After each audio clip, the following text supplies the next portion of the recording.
Real Aware Women is more than a podcast. It's a space for honest conversations, real awareness, and meaningful connection. I'm Wendy. I'm Ami. And I'm Jane. Three women living with more purpose, clarity, and heart. Each week, we unpack real stuff: purpose, passion, presence, and how it shows up in everyday life. It's raw, it's real, and it's exactly what we all need more of. Let's get into it. Welcome to Real Aware Women, episode number 11. We are filming live from Real America's Voice Studios in West Palm Beach, Florida, part of the Roar Network. I'm excited to be here. My name is Wendy Lieber, and I'm here with my two co-hosts, Jane Boland and Ami Patel. Let's roll. Let's do it. Welcome, welcome. How you guys doing? How you guys feeling? Feeling ready to go. This is episode 11. Episode 11. And we have come a very long way. So I think that's super fun. Yeah. And it's the beginning of the year too. So let's rock it. No doubt. We've had a fantastic experience and learning a lot, getting to know ourselves better, each other better, and taking on a whole new level of raw. Absolutely. Starting now. Yeah. So we started today having a little bit of a planning session for Raw and have some fun announcements. So we're no longer referring to this as a podcast. The podcast is one piece of the Raw empire. We're now calling it the Raw Project. And that's because this is going to be this show as in addition to events, in addition to video shorts. What else did we say? I mean, articles, you name it. Really, it keeps it open and expansive. And I think, you know, the idea of the podcast really limited us, right? Like everybody does a podcast. For sure. But what we want to do is provide our real aware perspective across the board. And so in this world where there's a million things happening, social media, so short clips, maybe articles, definitely some events. Definitely. And then obviously the podcast. For sure. Yeah. Amazing. Yeah. And the whole purpose is really like, why do we start Raw? We were taking a look at that. What is our purpose in starting Raw? We want to get the messages across, everything we've learned. We've been students and, I guess, adventurers. Yeah. In our own journeys. And what we're learning, what we're creating is very different. And we're starting to get even more objective perspectives on what's going on out there in the world and how things are operating, people that want to be aware and operate for more deliberation. So we want to just create a lot more impact, get through in a different way that feels like it will land and give you as the audience the opportunity to step into whatever you want based on that. So you both challenged me, well, mainly you challenged me this morning. I usually come very prepared for this, or at least as prepared as I can with the two of you. I have an outline, I've done some research, and I was challenged to get uncomfortable and kind of throw out all that out the window. So I'm feeling a little nervous in a good way because I don't know what we're going to talk about. I don't have a script. So we're going to kind of roll with it. And the reason behind that is to really just get more raw, get more real. Like you mentioned, everyone has a podcast. A lot of it is very scripted. So this is just a chance for us to feel into what's going on, what we've experienced. So kind of the first thing I wanted to delve into is just the word real. It's, part of our acronym, Real Aware Women. It is, yep. And so, why did we choose real? What does real mean to you? Let's kind of dig into that a bit. That sounds good. Yeah. So the first thing I think about is people think real is authenticity, but then I think to myself, like, how do you become authentic? Sure. What does it actually mean to be authentic? And as you were just talking, Wendy, what I was feeling is, we throw out the script because we want to be present right now in this moment and actually feel what needs to be said or what wants to be said. So for me, real is sure, preparation, great, get it. But real is being able to move in the moment and to actually experience what's happening now. So I appreciate you saying you're a bit nervous. I mean, who's not nervous? I don't think anyone. I'm nervous. I'm look at myself up there on that teleprompter. I'm nervous, right? So and I can manage that. Right. And I think that's part of what we're here to do is to share from our own perspectives what it is we've learned about managing our consciousness, so I can be nervous but still clear. Yeah. So real is just being authentically you, but with a definition of authentic. So 100%. one thing that comes up for me around that is when I do have a script or framework, often when you both are sharing, I'm kind of already thinking about what's next on the agenda. So it does keep me from being present in the moment. Often when I listen to the episodes after, I'm like, I didn't even hear you say that because. Sure. So I'm excited to see. That's a good catch. Yeah, like how I show up. Sure. Because I'm really in the moment listening versus what's next on the script. Absolutely. Yeah. And for me, it's raw. It is raw. And part of why we started this is because we've had conversations with each other that are super real. And we can tell each other things that I don't know that many people can with their friends, their family members. Like I can just lay some stuff down. You guys can do the same here. And the initial reaction or response that usually occurs is one thing. But when you're aware and deliberate and mastered, you catch yourself, you watch yourself, you see yourself, and then you can respond deliberately with more mastery. Yeah. And so being more raw on this podcast will show you that, or this project and filming show. We're going to get used to it. Yes. But also just the feeling of taking everything, and we see it out there. Structures are collapsing. Thank goodness. Things that have been going on for decades, centuries. They're archaic. They're old. They're outdated. Yeah. People are being the consciousness is rising. We're raising consciousness, everybody.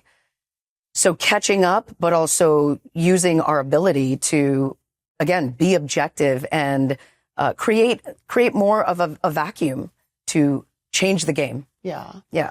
When you talk about consciousness rising, like what's good about that? Why are we interested in consciousness arising? What does it give us access to?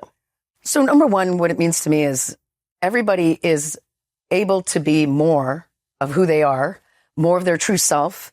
They're able to operate more from that knowing that we have, that we can see we're not doing this effectively, or I'm not speaking effectively, or I didn't spend the last 10 years doing something that I could have been doing, for example. Everybody's getting more and more clear. Mm-hmm. And we're all getting more and more efficient with technology, AI, everything. But we've been through these awesome, like industrial ages, technology ages. We're going through all this AI stuff. It's accelerating everything. Our consciousness, in other words, the way we see things, the way we respond to life, how we utilize our body, mind, spirit, brain, whatever you want to call it, all of it, and how we deliberate with it is accelerating. Yeah. So that in itself and how we're experiencing life can be, again, I'm using the word deliberate a lot today, I'm noticing, that can be mastered more and more. So if you and myself are all mastered and we're taking things to a new domain, the three of us raise the bar. Right. And then if we're doing it in our families, our communities, our circles, everything is raising the bar, accelerating progressively, more results, more effectiveness. And like we've been seeing a lot of lately, just a lot more right order, meaning what feels right and in integrity, what's honest and real, how to be more purposeful, how to live with more of the duty that we're here to have, and a lot more love. Absolutely. Yeah. Yeah, I think the word deliberate is such a great word, because when you're not deliberate, to me, when I'm not deliberate, I should say, I'm on autopilot. Sure. I'm just acting either from the past, or I'm not even thinking. It's kind of like, when you drive somewhere and you're like, how did I get here? Absolutely. And you can't even, recall, because you're on that automatic versus being, deliberate. And then I have found the more deliberate I am, the more effective. It's kind of a nice, outcome of being deliberate. Yeah. Like when I'm deliberate in a conversation, when I'm deliberate about a decision, when I'm deliberate about everything, it's the effectiveness, my effectiveness just raises so much more exponentially. Beautifully put. Yeah. I mean, it's like driving an old jalopy with all sorts of problems, and suddenly you're cruising in a beautiful, Maserati, and you're killing it. You know how to drive that thing.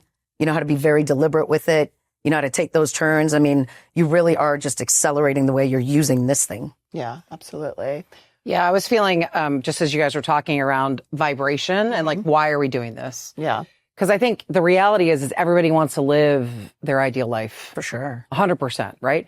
And we come here as little babies, right, with our families, and we're taught how to live. Now, there's nothing wrong with it. There's nothing wrong with structure or system.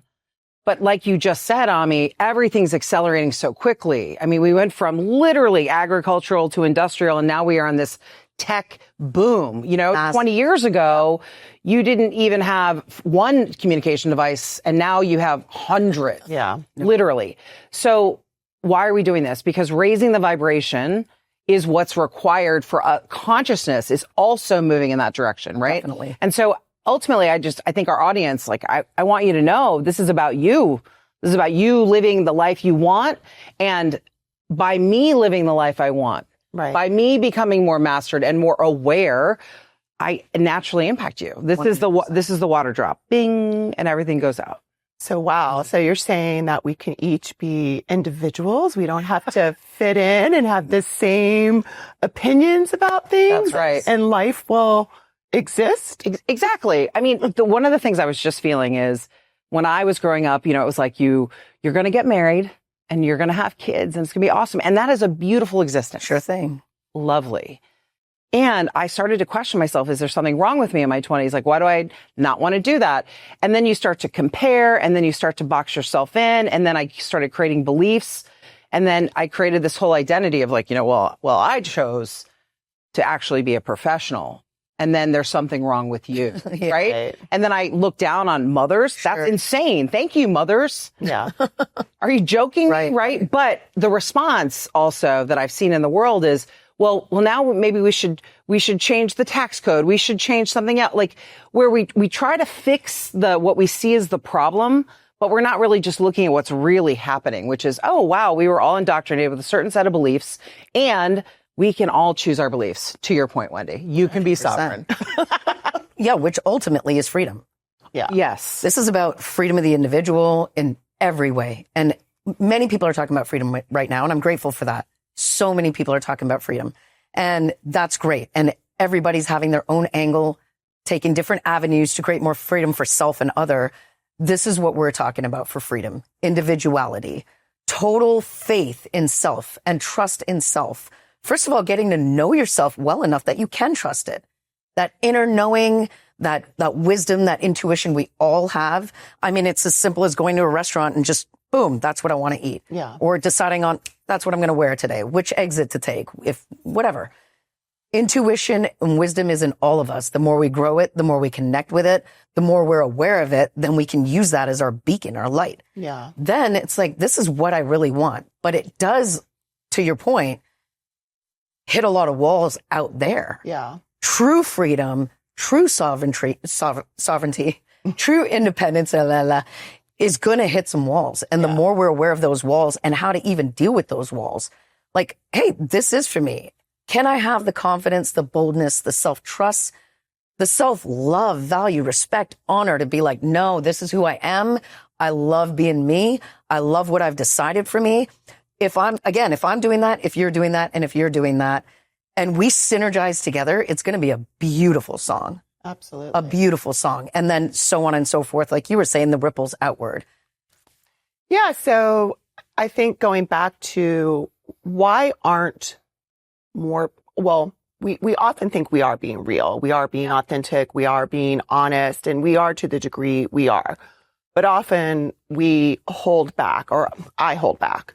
And I do that because I don't want to look bad. I don't want to hurt someone's feelings. I don't want to be wrong. I mean, even partly why I like to be prepared for this show is, I don't want to look dumb. I don't want to not have something, clever to say, right? So I guess from your perspective and, you personally and what you see, what do you think holds people? Because I think access to freedom, right, is being real and allowing yourself to be real and allowing others. Yeah. So I feel for me that I always want to look good. Like I want to be number one. I don't want to look bad. I don't want to be stupid.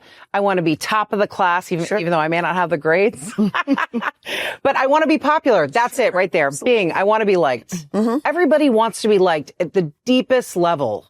I want people to be my friend. I want them to like me. And I'm worried that if I tell you what I really think, that's not actually going to happen. Yeah. And, and I hear today, I have had conversations with friends who are like, oh, it's so divisive right now in the world.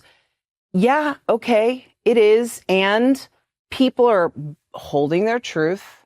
Now we've got to work on the, can you hear other people and give them the space for that without making them wrong. But ultimately for me, it's I want to be liked, period. Yeah. Just please love me. Please love me. Right. Yeah. We've talked about courage, honesty, integrity before. Yeah. We have our sacred 7 and chi is the first 3, courage, honesty, integrity. And if I cannot be honest with myself, then I'm going to create blind spots. And blind spots carry. Yeah. They move forward with us. They're with us the whole way. It's like carrying some bags on your back or holding beach balls underwater. They're always there. So being aware of these blind spots, the only way to do that is to be truly honest. If I can hear what you have to tell me, if I can be honest with myself as to what's not working, then I can recognize blind spots, right? So when you're talking about other people, this is a big thing. If I have the 2 components, again, if I have the bold courage to be honest with myself and other, I can hear. Yeah. If I can't, the walls go up. And we are experiencing that. We were talking about that earlier today, where sometimes it looks like we're having a conversation with someone and I feel like I'm coming from my heart. And I'm going to tell you what I feel or what I see over there. And I just expect the same or wouldn't mind the same if that's what's offered. But the walls that come up or the discomfort that comes up is very strong. And how can we break down those walls? How can we be more vulnerable, more intimate, more loving with each other, more compassionate in our delivery? I'm definitely working on that, as you guys know. I've been a real rough and tougher sometimes, and I drop bombs on people that can be very nuclear. I'm aware of that. In some sense, I do it deliberately now in order to make things move.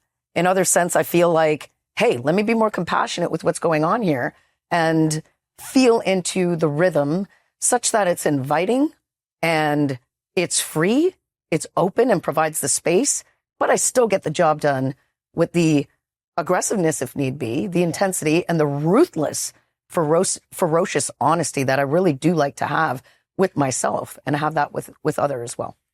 Yeah, my flavor of that is I love to be able to be ruthless and honest with other people and have the space and the acceptance. And then when someone's that way with me, I'm like, wait a minute. That's like too much. Right, you know? right. So, but what's great about it is I'm noticing it. And, you know, you and I had a conversation the other day where, you know, you were ruthless with me. And I'm always so grateful because I can feel the resistance and now I can notice like, okay, well, that's growth for me. Because if I'm feeling that, that means it's something over here that I'm creating, compelling you to provide that, you know, feedback to me. And so it's growth. Sure. But it took me some time, some practice to be able to notice, you know, when that's happening versus just put the walls up, just get defensive, just make wrong. And now be like, oh, okay. What's there for me to gain and learn. And now I can move through it very quickly. You can. It's beautiful. I mean, you fired back at first, which is fine. We're like, boom, boom, boom. Which is great though, because I knew what was happening. Yeah. If you're firing back that hard, then I hit it. Yeah. So, but because we have the relationship we do, then I can just chill out and say, okay, she's firing back. We hit it. Yeah. And then she's coming forward. You feel an emotion. Yeah. Good. Beauty. Like it is sacred to me. Yeah. That I can do that. I am grateful for that. Yeah. That I can fire and you can fire back and we'll be like, all right, cool. Let's talk. And it did. So one of the things I think is really important about this example that you guys are bringing up is it basically blows up what people think friendship is. 100%. So friendship is please love me and I'm going to love you back at all costs. Right. And as little kids, what do we do? High school, we're like, well, you broke up with her, so I'm not going to talk to you. Everybody knows about this, right? Like you choose your sides, that loyalty. Yep. And really it's group agreement is what we define friendship as. For sure. But we don't say that, right? And real friendship, I'm going to say real friendship is you can say, hey, here's your blind spot. Oh, you don't hear me? Let me come a little closer. I'll punch you in the face with that because I love you so much. Right. That I need you to see this. And anyone who's experienced someone in their life who's had, let's call it an addiction or something that's happened where, you know, you have experienced that where you want to go punch them in the face and say, look, this is what's happening. But you notice you tiptoe around. We try to find someone else to fix it. So I think what I'm really hearing is this is true friendship. Yeah. And this is being real Yes. and authentic. Right. And that is really what we're up to. This is why we're here, because we want our audience, we want the whole world to feel that. And because the more you're real with yourself, the more you can shift everything. And everybody I've ever spoken to wants to change the world. Yeah. Everybody does. So it starts here. And I'm just going to I'm going on a riff, but Go for it. let's take it back to being courageous with yourself. So one of the things I want to say is you don't have to put this on Facebook or Instagram. You don't have to make a video short about it. You can actually just sit with yourself and notice what it is you believe about what's happening in your space. And 9 times out of 10, you're not going to feel good about it. It's not like you're like, oh, I feel great about this. No, you feel not good about it. And that's the magic, is not being okay with not feeling good just because you now are very clear. Oh, you know what? This relationship does not actually work for me. This employer does not work for me. This car doesn't work for me. This house doesn't work for me. Whatever it is, you can be clear with yourself. And that's the most important thing. Beauty. Step 1. 100%. What that brought up for me is that we talked about old structures and things breaking down and the acceleration of consciousness and overall expression of the human potential, right? Yeah. Well, we're breaking down relationships, how they used to be defined, right? So this is a total breakdown of the old paradigms and agreements of tit for tat, people pleasing, all of those structures, defense mechanisms that we have in place in order to maintain and keep it under control. And so breaking these things down is going to create massive acceleration. Absolutely. Okay. So you already kind of started the process. We always like to leave our listeners with access, some things that they can actually do. And you started it with, just be honest with yourself. And it sounds easy. And in many instances it is, but being honest with yourself starts with getting quiet and really allowing yourself to feel, whether it's good, bad, and notice the things that perhaps you're not aligned with. Yeah. It doesn't necessarily mean you have to go and do something about them right now, but having the courage to be honest about a relationship that might not be ideal, a job, etc. But maybe say more about how our listeners can be more courageous, be more honest, be more in integrity with themselves. Yeah, I think a lot of people, I'm going to go old school diary, right? Like journaling is what we call it these days. But it was a diary back in the day. And actually just being okay with yourself, saying, this is how I feel about this. Yes. You don't need a book of prompts, everybody. Oh, yeah. Just look at every area of your life. How do I feel about my relationships? How do I feel about my body? How do I feel about my car? How do I feel? And give yourself the space to do that, right? So, Wendy, you said it perfectly. You need some stillness, some silence, but really carving out that time for yourself. Some people like to do it in the morning, some do it at the end of the day, but it's not that anything has to happen. Nobody's saying we're doing anything. Right. There's all this fear sometimes around like, well, if I say that, then I'm going to have to divorce my husband. If I say that, I'm going to end my relationship. If I say that, I don't know what's going to happen and I'm scared. Just take step 1, which is just be honest with yourself. And if you want to, don't put it in a diary. Put it in a piece of paper, roll it up and throw it out. But just give yourself the experience of it and notice how you feel. That's what I'd say. That's beautiful. I mean, the first thing that came up was very similar, which is to have a relationship with self creates the same relationship with everything else. So taking a look at everything in your life and what your relationship is with everything and how it is in here, because that's how it is out there. And then being aware of your automatics is what I'll add. So what am I automatically doing? Do I want to automatically smile at somebody or people please or cover up? What are my defense mechanisms that are on automatic? How do I deal with stress and pressure? And what's my reaction versus my response? That's great. Beautiful. Yeah. The quote, what would you be willing to do if you knew you could not fail, comes up for me. And I think it's just a great way, even though you said don't use prompts, which I agree with. Definitely don't put it into ChatGPT. Feel it, do it yourself. But I think if you're willing to look at everything, it just gives you access to so much more. So I think that's a great question that can sometimes get rid of the fear and see what comes up and really allow yourself to look at all areas of your life. And decide where you might want to take some more action, where you might want to give some more attention, because you are realizing that maybe you're tolerating some things that aren't ideal for you. And 2026 could be the year to live your ideal life versus tolerate what's not ideal. No doubt. All right. Well, I do want to say a couple quick things before we wrap. One, when we were walking in today, we got to see two greats. We saw Joe Namath and Bill O'Reilly. I thought that was pretty cool. That was pretty cool. Yeah. And I think that's part of this amazing studio that we get to record in, which we're so grateful for. And we have an amazing team here that does the recordings and just makes it easy for us to show up and do this. So I really want to acknowledge the team here, because it's incredible. And again, we are part of Roar Networks by our good friend Will Corrente, roarnetwork.us. So if you haven't checked out some of the other podcasts that are on this network, please check it out. But we are raw, real, aware women, and we are just getting started. Thank you. See you soon. Super grateful. Thanks for being here with us. If something in today's conversation sparked something in you, let it keep simmering. And if you loved it, share it, subscribe, leave a review, or pass this along to someone who's ready to lean into what's real. This is Real Aware Women, and we're just getting started exclusively on the roarnetwork.us.